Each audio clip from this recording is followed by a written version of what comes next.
Continue on, and it is a linked theme, as I say. Mike Devane will outline his group's thoughts on where we could see the marine and energy sectors take Galway to by 2040.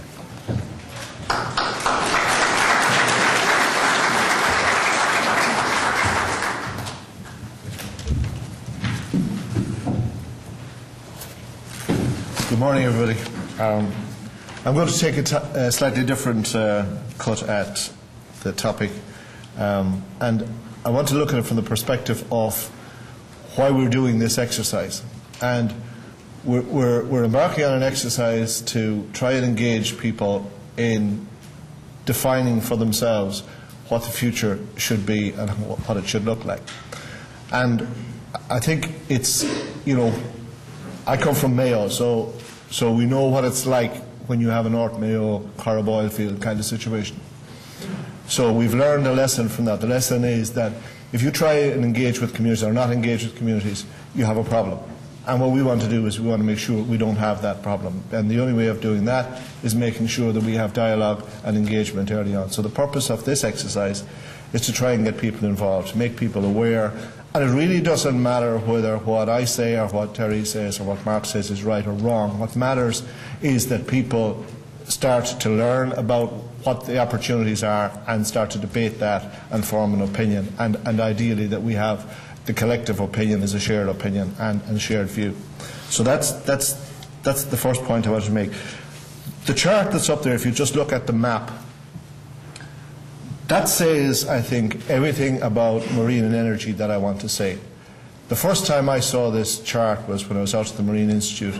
And they have this big, if you've ever been there, they've got a big map in the foyer when you walk in. And you realise for the first time that the land base is only 10% of the real estate that we own.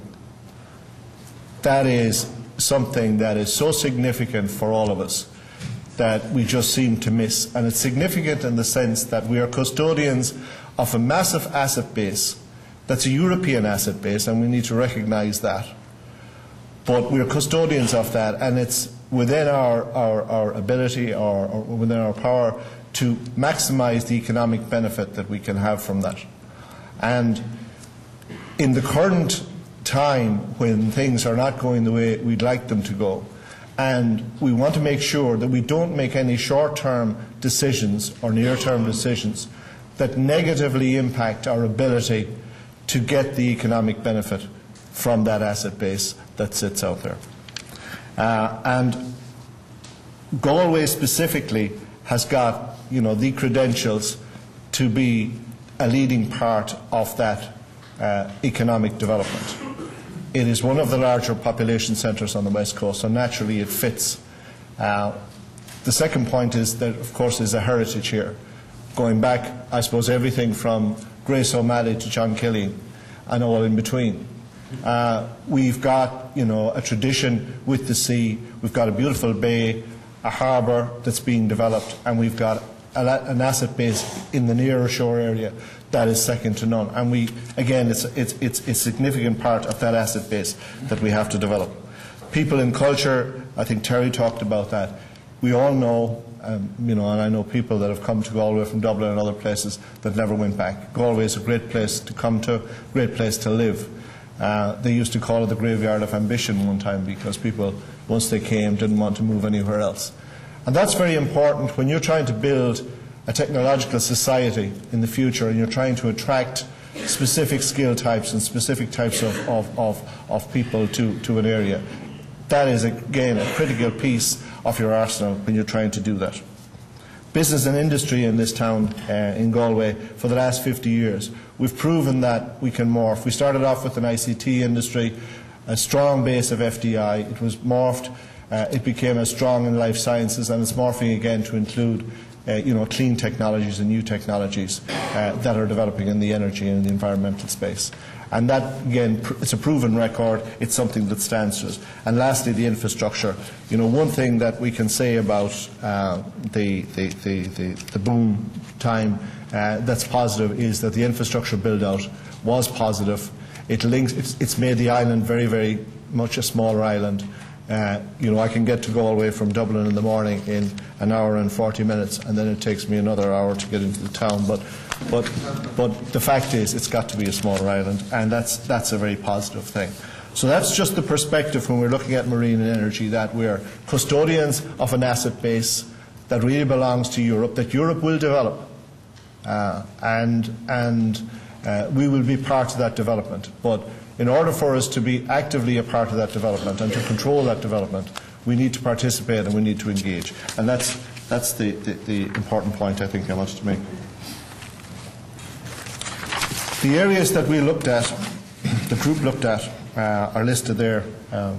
We looked at seafood, and that was the recovery of the fisheries, the aquaculture, the processing. We looked at seaweed, marine biotechnology, and then the high-tech marine industries and energy industries, which are often referred to as clean tech industries or green industries.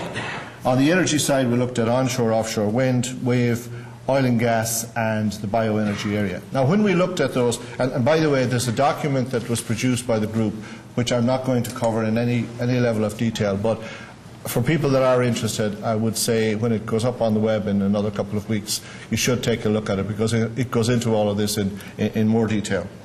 When we looked at the 30-year period, you can't obviously predict what's going to happen in 30 years. Nobody can do that. What you're trying to do is you're trying to identify different types of scenarios that might occur, or what we call wildcard events or globe-changing events that might occur. And what you want to be able to do is you want to be able to sort of work through some of those events and say, what if this happened? Because with every change, even a catastrophic change, there's an opportunity. But realizing the opportunity is about being ready to take it on when it happens. And that's about, again, it's about the awareness, and it's about planning, and it's about looking at various different types of scenarios. And the types of scenarios that we took into account are the ones that we all know about. The first one is population growth in the world and the need for more food. And that becomes a critical need as we go through the next 30 years. There's the issue of global warming, climatic change. And these catastrophic weather events that are occurring, that's, even this weekend we're predicted to have some serious weather conditions. And we've seen from last year a case where technology is used to manage those events. In the case of the flooding in Cork, the Marine Institute had a test base, a sensor test base on the Lee, where they were able to look at the water levels rising and the time it took and so on. So you can see already where we're starting to use technology to manage those events. Energy supply, we all know that in 30 years' time that the use of carbon will have to be reduced significantly, and therefore the focus on renewables will be very much the order of the day in the next 30 years. But we have all of the other issues to do with renewables around the cost model associated with renewables and the cost benefit that we have to resolve in the coming years. And those are issues that are going to, again, give us opportunity, and we need to be ready to take that opportunity. And lastly, there's, whatever we do, we cannot suboptimize in any particular sector. We have got to make sure that we protect our environment overall and above all else. And that becomes a critical part of our planning and this visioning exercise. We took a shot at where we thought the opportunities might be. And again, I'm not going to go into this in any level of detail, but just to say that in that document that I mentioned, we've gone into, there's some notes with respect to each of those. Now, just to explain the chart, on the left-hand side, you have the areas that we looked at, and across the top then we have where the activity might be. So in the first column you have conversion and service. So if we're talking about energy, it's the generation of the energy. If we're talking about a medicine, it's the production of the medicine. Then you have the supporting functions that would go along with that, the finance and insurance and other types of functions. In some cases there's the opportunity, because it is a population centre, to locate activities to do with headquarters at some place, and Galway being a possible place. And then Terry covered the research and development side quite well. So we took a look at that, and you can see on the chart we've highlighted, we see a lot of opportunity on the research and development side. And again, we have to pick the niches and the areas, as Terry pointed out, that are specific, where we have some leadership in the global context, and be strong there. Because the critical thing, I suppose, about research and development is that in the future it draws in other investment, it draws in downstream investment. So having the best people in the world in a particular area of research, it follows from that other forms of investment follow that. On the, I suppose, where the larger numbers of people are concerned is on the conversion and service side. And there we saw a medium opportunity in the seafood. Seaweed, again, depending on what happens, but I mean, I know there's this debate currently around the recovery from natural resources and being able to recover seaweed in a way that is sustainable. And that's probably something that gets worked through fairly soon. But the opportunity to have farmed seaweed and the opportunity to apply biotechnology and create more products creates a big opportunity in the conversion and service space. Marine biotech is probably the biggest opportunity. And that again is, you know, 9/10 of our real estate out there has got a marine life that is largely unknown, largely untouched from a development point of view. And whether we're generating medicines, foods or materials from that marine life, there is, using biotechnology, then there's serious opportunity there. The predictions are that this industry, marine biotech industry, is going to grow cumulatively by about 4 to 5% annually. It's around 2 to 3 billion at the moment. People talk in terms of this industry going to be $1 trillion business. So it's a huge, huge opportunity.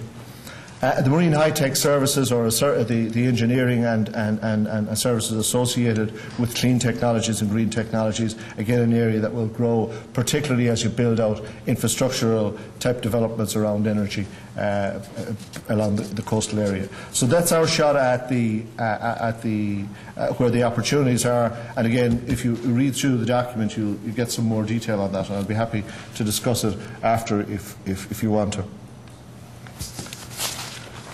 I want to just spend a few minutes just talking about, I think, what we need to be considering in a forum like this, and what the purpose of engaging the public is really all about. It's trying to figure out where do we see the challenges, and what are the things that we need to attend to and be careful about, if we were going to realise the economic opportunity. And the first one on the list there, obviously, is investment. And investment is important because we have been, in Galway and in the region, we've been very successful in getting more investment in the area of biotech, in the area of food. SmartBid just got another investment there of just under 4 million. So from a state point of view, there's a realisation that there's huge potential here, and that's a very positive thing, it's a very good thing. But when you look at the development of marine biotechnology, or if you look at the area of developing wind, either onshore or offshore, or the wave technologies, you realise very quickly that there's huge investments associated with this. If you look at the current plan over the next 10 years to build out the meta infrastructure for power and comms, you're talking about a 20 billion type of investment. A lot of that, of course, coming to the west coast, because we've got to connect in the offshore capability. So the investments are huge. People are talking about, in 20 to 30 years' time, a large wind farm offshore that creates, 3 to 5 times our own requirement in power, and that would be sold into Europe. And again, you're talking in the order of 10 to 20 billion kinds of investments. So the investments are huge. And the critical thing here is that when you have huge investments, and we will assume that we will get those investments and they will be made, then the interested party that makes the investment also has a say in what goes on. And we have to have, some regulation, some policy and some control around that. And from a community point of view, from a Western region point of view, it's important that we engage in that early, understand what happens, and understand if there are specific policy requirements or changes that, make sure that whatever is decided nationally or in a EU context are sympathetic to local requirements. There's a spatial context. Spatial context is Galway is a gateway city. So as a gateway city, it's not just about the city, it's about the region. And when we talk about the marine, particularly, you're talking about the coastal area of Mayo and Clare specifically, as well as Galway. So we've taken that into account when we were talking about this particular topic. there's a requirement, I suppose, on us in this context, in the context of this forum, to make sure we're inclusive of other communities, other towns, and particularly coastal communities. And the third point there, engagement of coastal communities, I go back to our North Mayo situation. We never want to have that again. We want to make sure we keep miles away from that. It doesn't do anybody any good. And we've got to get ourselves to a place where we can engage with coastal communities, with other towns and so on, have a dialogue, have a debate, and make sure that what we're doing is in everybody's interest and is seen to be in everybody's interest. Aligning policy, EU and national policy, is very important because in a lot of cases national policy is often formed by people who aren't aware of what local conditions are and what local requirements are. It needs to be informed. Informing it means that you have to represent yourself and you have to ensure that, that the policy that ensues is sympathetic to the local requirement. We have one big advantage, obviously, in Galway. That is that we have a commissioner responsible for this area of technology. So we have a voice directly inside of the centre of policy making in Europe, which is a very, very positive thing. Creating a unique brand. I think we've started this already. The Volvo activity or success has clearly given Galway a brand. The fact that we can take an international event like that, the fact that we can have an international event like that at a time when the country is completely on its knees, at a time when, that particular time, when people were totally demoralised, and it lifts everything. It was a wonderful event. It's a wonderful event to continue with, but it is creating for us a brand. It's putting Galway on the map, and it's signalling that it's a certain type of city. It's a progressive city. It's a place where you can get things done, where people are positive, and that's very important that we have that brand. Infrastructural development, like I said, the one thing about the good times was that we had a build-out of infrastructure, particularly road, rail. That's going to stand to us. The other area of infrastructure I think that's very important is the Bay Area itself, the harbour, and it's very, very important that Brian and his colleagues, and they'll be talking about this later on, get to develop the next phases of the harbour and the port, and because that becomes a critical and central part for future development. Associating or integrating, I suppose, marine and energy enterprise into the existing base of enterprise is important. And it's important for a couple of reasons. One is that the infrastructures that we develop around enterprise, whether they're industrial estates or whether they're the mesh infrastructure of comms and so on, it's important that that's done to blend now what are probably going to be 3, 4, maybe 5 sectors. We started off with ICT. We successfully introduced life sciences. We now have the clean technologies. We're going to have energy generation, and we're going to have marine biotechnology.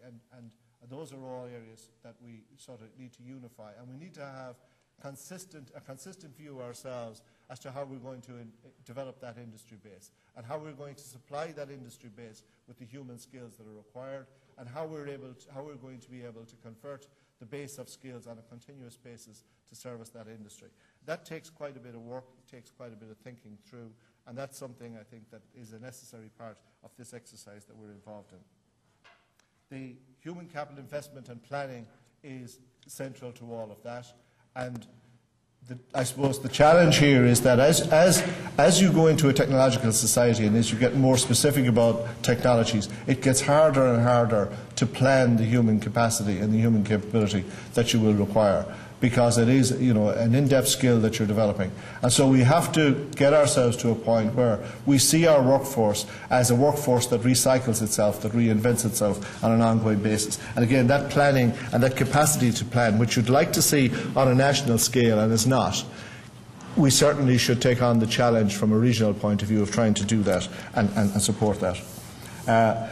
Sustainable use of resource is it goes without saying. We have that debate currently with seaweed, how you harvest without destroying the long-term stock. But the principle is that we should never kill the goose that lays the golden egg. We should always ensure that the use of resource leaves enough resource for the next use. And I suppose the bigger challenge that we're going to have is going to be energy and environment. And while the capacity to generate energy, particularly in renewables, and even capacity to generate renewable energy, or even the recovery of carbons, oil and gas, which we will see quite a bit of in the 30-year period, that is bound to have a conflicting effect on the environment that has to be managed. And again, there's going to be a lot of debate about that. And that's a debate that needs to be informed. It's a debate that we need to have early, discuss the impact of it, and make sure that we are of one mind with respect to it. So that's just not inclusive of, I'm sure, of all the challenges, but the other ones that we discussed. And again, there's some particular detail in that report. And then I just wanted to leave you with this. This is just 2 quotes, again, just to show that this isn't just a group of people in Galway that thought up all of this. This is the view of, in the first case there, the President of the European Wind Association, talking about Europe in the future and talking about Europe's ability to create enough power from renewables for its own use. And a lot of you probably have heard the discussion around this European super grid that they're talking about building to allow this to happen. And in that projection was this notion that we would create these particular energy sites that would provide this renewable power. And in there is this plan to put one off the northwest coast of Mayo, an ideal site. And this is part, again, of the natural resource base that we have. It's uniquely suited to certain types of things, particularly renewable energy. And so you have this notion that Ireland could be a net exporter of energy in the future. Now, as I said, the challenge here is that the investment, the build-out of the connector to take the energy from the coast into, across the country, but then to take that across into the UK and into France so that you can, substitute the renewable for nuclear energy from the French. So all of that costs a lot of money, but the potential here is seen by everybody. The potential is huge. And again, back to my first chart, this is a European resource. We're just the custodians of it. We need to deal with that in the context of this visioning process and make sure that we're able to manage that. And the second quote there is from the European Science Foundation, their Marine Board report, where they're talking about marine biotechnology and that growth of 4 to 5% annually, which is something that should be driving us from the perspective of the future. And lastly, I just want to thank the team that I've listed. Particularly, I wanted to mention Yvonne Shields, who really co-chaired this group with me and provided a significant amount of the resource that was used in putting the report together. And I hope you'll take time to read that report. But there was a significant amount of her own time, and particularly of Niall Killeen, who you see there at the end, who did a lot of the running and hard work in trying to keep us all together. Because when you pull a group like this together, you spend the first session or two complaining about everything, and then you realise you're running out of time. You have to do all the hard work. But we got it done, and I think we got, in due credit to the team, we got a fairly good report put together. It's something that we can work on and build out, and it synthesises fairly well not just our views, but also some of the other policy things that are going on in the area of energy and marine. So with that, I'll leave it and say thank you very much.